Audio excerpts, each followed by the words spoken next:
दिन में नदी के ऊपर इंसान, रात में नीचे भयानक भूत चुड़ैल। हे भगवान, नदी के उस पार का दृश्य कितना भयानक हो रहा है। सच कहूँ तो रात को इस नदी के पास आने का मन ही नहीं करता। हाँ बहन, तुम ठीक कहती हो। अच्छा होता अगर नदी के उस पार भी लोग रहते, फिर हम रात में नदी के पास आने पर कभी भयभीत नहीं होते। अरे घबराओ मत, रात है, सुनसान जगह, इसलिए भयानक लग रहा है। बाकी कभी इस नदी में किसी के साथ दिन में या रात में कोई हादसा नहीं हुआ है। अब अरुणिता और वैशाली पूजा पानी की मटका भरकर वहां से जाने लगती हैं। ऐसे ही कुछ महीने गुजरते हैं और एक दिन अचानक नदी के इस पार के लोग जब सुबह अपने अपने घरों का काम करने नदी के पास जाते हैं तो अरे अरे, नदी के उस पार कब से लोग रहने लग गए? यहाँ तो पहले कभी कोई घर नहीं था। हाँ, अचानक से यहाँ घर कैसे आ गया? अरे सुनती हो क्या? कौन हो तुम? इस गांव में कब और कैसे आई? जी कल रात 2 बजे ही आई। दरअसल मैं जहाँ रहती थी उस गांव में बाढ़ आ गई और बाढ़ में हमारा घर डूब गया। छोटे छोटे बच्चों को लेकर सारी रात भटकने के बाद हमें यहाँ एक जगह मिली जहाँ हमने अपने लिए एक फूस का घर तैयार किया। चलो अच्छी बात है, हमें अच्छा लगा कि अब नदी के उस पार भी कोई रहेगा। इतना कहने के बाद सभी औरतें नदी के पास बैठकर झूठे बर्तन, गंदे कपड़े, छोटे छोटे बच्चों को नहलाने लगती हैं। गांव के लोग उस नए परिवार को देखकर बहुत खुश थे। देखते देखते रात होती है। चलिए, आप लोगों ने खाना खा लिया, मैं जाकर झूठे बर्तन नदी में धोआती हूँ। पूजा हाथ में झूठे बर्तनों को लेकर घर के बाहर जाती है तो वो देखती है कि पड़ोस की संध्या भी अपने एक हाथ में लैंप, दूसरे में मटका लेकर खड़ी है। अरे तुम भी नदी के पास जा रही हो? हाँ मैं भी जा रही हूँ। अच्छा हुआ तुम भी मिल गई, चलो साथ चलते हैं। अब संध्या और पूजा नदी के पास आती हैं। ये भगवान, नदी के पास से कितनी भयानक आवाजें आ रही हैं। अरे चुप करो, मुझे डराओ मत। चलो फटाफट तुम बर्तन धो लो और मैं भी मटके में पानी भर लेती हूँ। अब पूजा नदी के पास बैठकर अपने झूठे बर्तन धोने लगती है। वहीं लैंप को रखकर संध्या भी अपनी गगरी में पानी भरने लगती है कि तभी पूजा का बर्तन धोते धोते हाथ फिसलता है और एक बर्तन नदी में चला जाता है। हाय दैया, ये क्या हो गया? संध्या जरा लैंप इस तरफ दिखाओ, बर्तन अभी तैर रहा है, पानी में पकड़ लेती हूँ। अब संध्या लैंप लेकर खड़ी होती है और पूजा नदी के अंदर तैरकर अपने बर्तनों को पकड़ने की कोशिश करती है। कौन है? कौन है? क्या हुआ पूजा, तुम ठीक तो हो? संध्या मुझे बचाओ, मैं डूब रही हूँ, कोई पानी के अंदर मुझे खींच रहा है। पूजा तुम घबराओ मत, मैं देखती हूँ नदी के उस पार कोई है जो हमारी मदद कर सके। संध्या लैंप से नदी के उस पार देखती है। अरे नदी के उस पार तो कोई घर ही नहीं है और खंडहर जमीन है। वो घर कहाँ गया? और ये भयानक आवाज क्यों आ रही है वहां से? ये सब क्या हो रहा है? मैं पूजा को ऐसे अकेले भी नहीं छोड़ सकती, मुझे उसकी मदद करनी होगी। अब संध्या भी नदी के अंदर कूद जाती है, जिसके बाद भयानक भूत चुड़ैल संध्या और पूजा को एक साथ नदी के अंदर निचली सतह पर खींच लेते हैं। माँ, मुझे इनके बालों को पकड़कर झूलना अच्छा लग रहा है। भूत चुड़ैल, छोड़ दो हमें, आखिर हमारी गलती क्या है? अरे रात में इस नदी के नीचे हम भयानक भूत चुड़ैलों का वास होता है। तुम्हें नदी के पास नहीं आना चाहिए। अब हम तुम्हें जान से मार देंगे। नहीं, हमें छोड़ दो, हमें नहीं पता था कुछ, हमें जाने दो, हमें जाने दो, हमें छोड़ दो। पूजा और संध्या भयानक भूत चुड़ैलों के आगे बहुत रोती पीटती हैं, लेकिन वो भयानक भूत चुड़ैल उनका खून पीकर ही दम लेते हैं। अगले दिन सुबह पूजा और संध्या का मृतक शरीर नदी के ऊपर तैर रहा होता है, जिसे देखकर गांव वाले, मेरी बहू इस नदी के अंदर कैसे मर सकती है? वो तो अच्छी खासी तैराक थी। अरे हम लोग इतने सालों से इस गांव में रह रहे हैं, कभी इस नदी से किसी का नुकसान नहीं हुआ। और मेरी बहू भी एक अच्छी खासी तैराक थी। रात को मटके में पानी भरने आई थी, हमें लगा घर आई होगी पानी भरकर, पर सुबह जब बहू को नहीं देखा तो नदी के पास आए और अब देखो मैं अपनी बहू का मरा शरीर देख रही हूँ। तभी गांव के उस पार रहने वाला परिवार, शांत हो जाइए, हिम्मत बांधिए, अब प्रकृति की यही माया थी तो इसमें कोई क्या कर सकता है। मुझे तो विश्वास नहीं हो रहा है कि संध्या और पूजा अब इस दुनिया में नहीं रही। अब गांव में आया ये नया परिवार सभी के साथ मिलकर विमला और उर्मिला को तसल्ली देकर शांत कराता है। ऐसे ही कुछ समय बीतता है और एक दिन वैशाली की देवरानी शादी करके उनके घर आती है। आओ बहू रानी, घर के अंदर आओ। जेठानी जी, जाइए अब आप अपने कमरे में आराम कर लीजिए। जी ठीक है। पार्वती अपने पति के साथ अपने कमरे में आती है। अनुज जी, खिड़की से कितनी अच्छी हवा आ रही है। हाँ, वो हमारे घर के बाहर नदी है ना, तो इसलिए रात को नदियों से टकराकर ठंडी ठंडी हवा बहती है हमारे यहाँ। क्या नदी? यहाँ पर नदी भी है? कितना अच्छा व्यू होगा ना रात का। चलो ना थोड़ा टाइम स्पेंड करके आते हैं। वैसे भी शादी की थकावट बहुत ज्यादा है। अभी? अरे इस वक्त कैसे? रात के 2 बज रहे हैं। कुछ नहीं होता है, चलो ना। अब शादी के जोड़े में ही पार्वती अनुज के साथ नदी के पास आकर टहलती है। मम्मी, ये कैसी आवाज थी? हाँ, कुछ अजीब सी आवाज अचानक से मुझे भी सुनाई दी। शायद हमारा वहम होगा। चलो नदी के पास बैठते हैं थोड़ी देर। अनुज और पार्वती पैरों को लटकाकर नदी के पास बैठ जाते हैं। गहरी शांति ठंडी हवा को देखकर अनुज के अंदर प्यार की भावना उमड़ती है और वो पार्वती के बालों को कानों के पीछे करते हुए उसके कंधे पर सिर रखता है कि तभी पार्वती के कानों का झुमका नदी में गिर जाता है। मेरा झुमका? मेरी माँ ने बहुत ही प्यार से मुझे दिया था। मेरा झुमका अनुज जी। अरे यार, मैं जब भी कर्म करने जाता हूँ ये कांड में क्यों बदल जाता है? रुको, मैं कुछ करता हूँ। अनुज नदी के अंदर झांकता है। हे भगवान, ये नदी नीचे से कितनी भयानक प्रतीत हो रही है। पर जाना होगा, पार्वती का झुमका झुलाना है। अनुज नदी में कूदता है और तैरने की कोशिश करता है, लेकिन वो भयानक भूत चुड़ैल अनुज को नीचे की ओर खींच लेते हैं। आ गया एक और शिकार।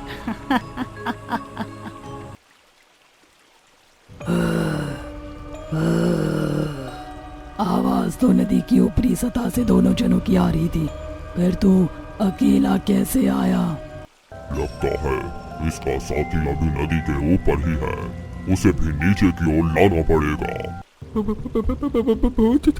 चुड़ैल? नहीं, नदी के ऊपर मेरी पत्नी है, उसे कुछ मत करना। जो करना है मेरे साथ कर लो। ओ गॉड, अब तक अनुज जी नहीं आए। ऊपर से इस नदी के आसपास से कितनी भयानक आवाजें आ रही है। एक काम करती हूँ, मैं जाकर देखती हूँ। अकेले परेशान हो रहे होंगे वो।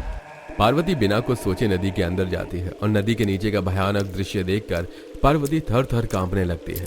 नदी के नीचे भयानक भूत चुड़ैल होते हैं जो उसके पति के शरीर का खून पी रही थी और अब वो पार्वती के नजदीक आ रहे होते हैं। आ गई तो? हम तेरा ही इंतजार कर रहे थे। मेरे पति अनुज जी, आपने मेरे पति के साथ ऐसा क्यों किया? जो हश्र तेरे पति का हुआ है वही हश्र तेरा भी होगा। बहुत रोना आ रहा है ना अपने पति की ऐसी हालत देखकर। रुक, हम तुझे भी तेरे पति के पास ही पहुंचा देते हैं। एक एक को मार डालेंगे, कोई नहीं बचेगा। ना ना ना ना नहीं, मुझे छोड़ दीजिए, मुझे मत मारिए। मैंने आप लोगों का क्या बिगाड़ा है? पार्वती नदी के नीचे भयानक भूत चुड़ैलों के आगे बहुत रोती बिलखती है, लेकिन वो भयानक भूत चुड़ैल मिलकर पार्वती का खून पी जाते हैं। अगले दिन सुबह पार्वती और अनुज का मृतक शरीर नदी के ऊपर तैर रहा होता है। देवर जी, वो मेरी देवरानी जी, ये सब कैसे हो सकता है? नहीं, ये सच नहीं है। यही सच है बहू, यही सच है। मेरा बेटा मेरी बहू इस दुनिया को छोड़कर चले गए। आखिर ये सब कौन कर रहा है हमारे गांव में? आज से पहले तो कभी नहीं हुआ ये सब, और अब हर हफ्ते एक नया मरा शरीर नदी के ऊपर तैरता मिलता है। इसका मतलब ये सारी घटनाएं रात में हो रही हैं। मुझे लगता है हमें गांव में पुलिस बुलाना चाहिए, तभी तो पता चलेगा कि ये मौत क्यों हो रही है और कैसे हो रही है। अब कुछ ही देर में गांव में पुलिस आ जाती है और हर एक घर की तलाशी लेती है। फिर नदी के अंदर भी देखा जाता है, लेकिन नदी चांदी की तरह चमचमा रही थी और चारों तरफ जीव जंतु के सिवाय कुछ नहीं होता। माफ करिएगा, पर गांव में और इस नदी में कोई भी ऐसे सुराग नहीं मिले हैं जिससे पता चले कि ये हत्याएं क्यों और कैसे हुई हैं।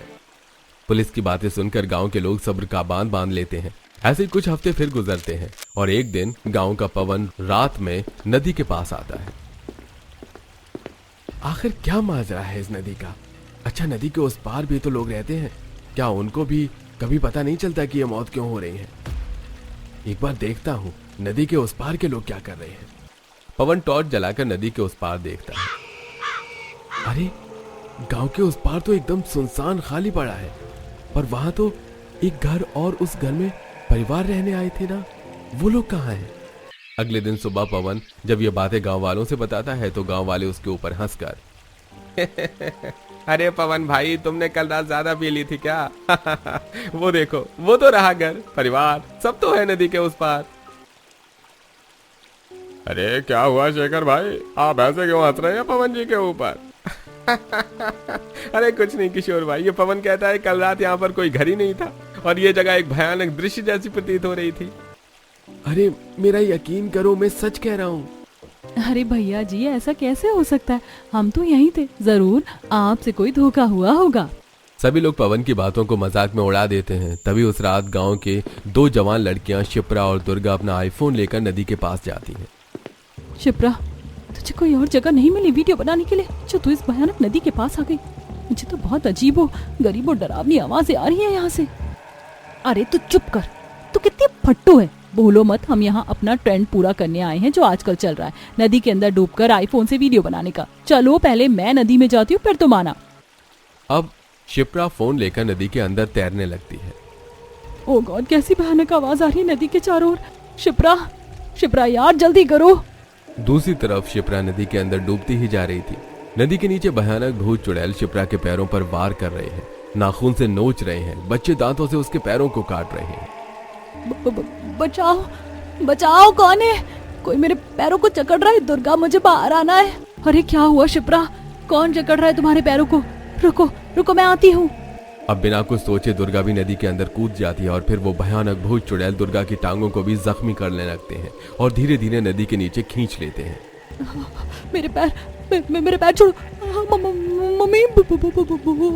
चुड़ैल, अभी तो तुम्हारे पैरों को जख्मी किया है, अब बारी तुम्हारे पूरे शरीर को जख्मी होने की है। नहीं, हमें छोड़ दो, हमें जाने दो। मम्मी मम्मी, दीदी के पास तो फोन है, मैं तो इसमें गेम खेलूंगी। हाँ, ले लो, पर मुझे छोड़ दो। नदी के नीचे आने वाला सदस्य कभी बचकर बाहर नहीं जाता। बहुत शौक है ना पानियों से खेलने का, आज ये शौक ही तुम्हारी सजा बनेगी। अरे देख क्या रहे हो, पी जाओ खून इन दोनों लड़कियों का और उतार दो इन्हें भी मौत के घाट। अब बिना किसी गलती के वो मासूम लड़कियां भी नदी के नीचे रहने वाले भयानक भूत चुड़ैलों का शिकार हो जाती हैं और फिर हमेशा की तरह अगली सुबह गांव वालों को शिप्रा और दुर्गा का मरा शरीर नदी में तैरता हुआ दिखता है। इस बार गांव के सदस्य आपस में बातें करते हैं। आप लोग एक चीज पर गौर कर रहे हैं, ये सारी मौत गांव के इस तरफ रहने वाले लोगों की हो रही है। नदी के उस पार भी तो लोग रहते हैं, उनके साथ कोई हादसा क्यों नहीं होता? हाँ उर्मिला, मैं तुम्हारी बातों से पूरी तरह से सहमत हूँ, पर अब इस गांव में पुलिस नहीं तांत्रिक आएंगे जो पता लगाएंगे कि ये खून कौन और क्यों कर रहा है। चुप भी साथ लेना, फिर तो अगर किसी को खबर लगी तो रहस्य का पता नहीं लग पाएगा। मेरी नजर में एक अघोरी तांत्रिक है, मैं उसे ही लेकर आऊंगा रात को इस नदी के पास। अब उसी रात गांव का शेखर रात को तांत्रिक को लेकर नदी के पास आता है। बाबा, यही वो नदी है जिस नदी में रात में हमारे गांव के लोग अगर जाते हैं तो मौत के घाट उतर जाते हैं। चिंता मत करो, मैं अभी इस नदी के रहस्य का पता लगाता हूँ। बहुत पाप हुआ है इस नदी के प्रति, एक मासूम परिवार के साथ, और वो परिवार हर एक गांव को बर्बाद करने पर तुला हुआ है। किसका परिवार बाबा? जहाँ तक मैं देख पा रहा हूँ अपने क्रिस्टल में, वो कोई नीच जाति का परिवार था। मिट्टी के घर में खाट पर किशोर, जमीन पर बच्चे, सास बीमार पड़े हुए हैं। हे भगवान, तो मुझे ये किस जन्म के पापों का फल दे रहा है जो मेरी सास, मेरा पति, मेरे मासूम बच्चे सब एक गंभीर बीमारी छुआछूत से जूझ रहे हैं। मेरे पास तो इनका इलाज करने के लिए पैसे भी नहीं है। तभी दामिनी को तेज खांसी के साथ मुंह से खून आता है। माँ जी आप ठीक है? रुकिए, मैं अभी नदी से पानी लेकर आती हूँ। सुजाता मटका लेकर घर से बाहर निकलती है कि तभी उसके घर के बाहर गांव के कुछ लोग खड़े होकर उसके घर पर पत्थर मार रहे होते हैं। चली जाओ हमारे गांव से, तुम जैसे नीच जात के लोग हमारे गांव में पल रहे हैं, ऊपर से तुम्हारे परिवार में सबको छुआछूत की बीमारी हो गई है। देखिए ऐसा मत कीजिए, मेरे घर के हालात अभी बहुत खराब है, मुझे नदी से पानी लेने दीजिए, मैं कुछ समय बाद ही सही पर ये गांव छोड़कर चली जाऊंगी। अरे चुप कर, तो जैसी अछूत और औरत को हम अपनी नदी का पानी इस्तेमाल नहीं करने देंगे, नहीं तो हमारे साथ पूरा गांव छुआछूत की बीमारी से जूझने लगेगा। इतना कहने के बाद सभी लोग पत्थरों से सुजाता और उसके घर पर वार करने लगते हैं। सुजाता के सिर पर एक गहरी चोट आती है। मैं आप लोगों के आगे हाथ जोड़ी, आप लोग रुक जाइए, मैं जा रही हूँ यहाँ से। अब खुद जख्मी हुई सुजाता अपने बीमार परिवार को घर से निकालकर एक गांव से दूसरे गांव जाती है। माँ, मैं चल नहीं पा रही हूँ, एक घूंट पानी चाहिए, प्यास लगी है मुझे। रुक जाओ बेटी, ये दूसरा गांव है, मैं इस नदी से पानी लेती हूँ। सुजाता जैसे उस नदी से पानी लेने की कोशिश करती है कि तभी उस गांव की औरत भी सुजाता को धक्का देते हुए। अरे कौन हो तुम? तुम्हारे हालात देखकर तो लग रहा है किसी नीच जात की हो। और ये बीमार लोग कौन है? इन्हें कहीं छुआछूत की बीमारी तो नहीं? अरे इन लोगों को छुआछूत की ही बीमारी है और दूसरे गांव के लोगों ने इन्हें भगाया है और अब ये लोग यहाँ आ गए। अब ये सुनकर नदी के आसपास के लोग भी नदी के पास से पत्थर उठाकर सुजाता और उसके बीमार परिवार को मारने लगते हैं। सभी के शरीर पर गहरे जख्म के निशान बन जाते हैं। मम्मी, मेरा सर। छोड़ दो हमें, हमने आप लोगों का क्या बिगाड़ा है, बस एक घूंट पानी ही तो मांगा है। अब इसी तरह सुजाता दूसरे गांव से तीसरे गांव जाती है और वहां भी उसके साथ यही होता है। लेकिन इस बार हाथापाई तीसरे गांव की इतनी ज्यादा बढ़ जाती है कि उनके साथ कि सुजाता और उसके बीमार परिवार को वहीं भूखे प्यासे अपना दम तोड़ देते हैं। बाबा, जो भी आपने हमें बताया उस हिसाब से तो उस परिवार के साथ बहुत गलत हुआ बाबा। ऐसा तो कोई दुश्मन भी किसी के साथ नहीं करता। अब पूजा समाप्त होते ही वो भयानक भूत चुड़ैल नदी की निचली सतह से ऊपर आते हैं। मैं आप लोगों का रहस्य जान चुका हूँ। आप लोगों के साथ हुए उस क्रूरता के प्रति मैं बहुत शर्मिंदा हूँ। अब तुम कुछ भी कर लो, पर हम इस नदी को नहीं छोड़ेंगे। एक एक करके हमने हर एक गांव को बर्बाद कर दिया है और अब ये आखिरी गांव है, इसे भी हम नहीं छोड़ेंगे। नहीं, ऐसा मत करो, ये लोग निर्दोष हैं। हाँ, हमें माफ कर दीजिए, हम आपके गुनहगार नहीं हैं, ना ही हमारे अंदर नीची जाति के प्रति दुष्ट भावना है। ये गांव के लोग सही कहते हैं। मैं जानता हूँ आप लोगों की अकाल मृत्यु हुई है, वो भी बहुत ही कष्ट के साथ। लेकिन अब मैं आप लोगों को शांति दिलाना चाहता हूँ ताकि आप अपनी दुनिया में सुकून से रह सकें। और रही इस जल की बात, तो अब इस जल को पीने और इस्तेमाल करने के लिए मैं खुद एक जल अभियान बनाऊंगा जिसका नाम होगा स्वच्छ जल सबका अधिकार। ठीक है, मैं तुम पर भरोसा करके यहाँ से मुक्ति की प्राप्ति करके हमेशा के लिए जा रही हूँ, लेकिन वही क्रूरता अगर मुझे फिर इस गांव में देखने को मिली तो मैं फिर आऊंगी और सबको मौत के घाट उतार दूंगी। अब तांत्रिक सभी भूत चुड़ैलों से वादा करके उन्हें मुक्त कराता है और अगले दिन सुबह जब गांव के लोग देखते हैं कि नदी के उस पार कोई घर नहीं है तो वो समझ जाते हैं कि वो घर कोई साधारण घर नहीं बल्कि भयानक भूत चुड़ैलों का घर था। लेकिन अब वो लोग इस बात से भयभीत नहीं थे क्योंकि अब उन आत्माओं को मुक्ति मिल चुकी थी।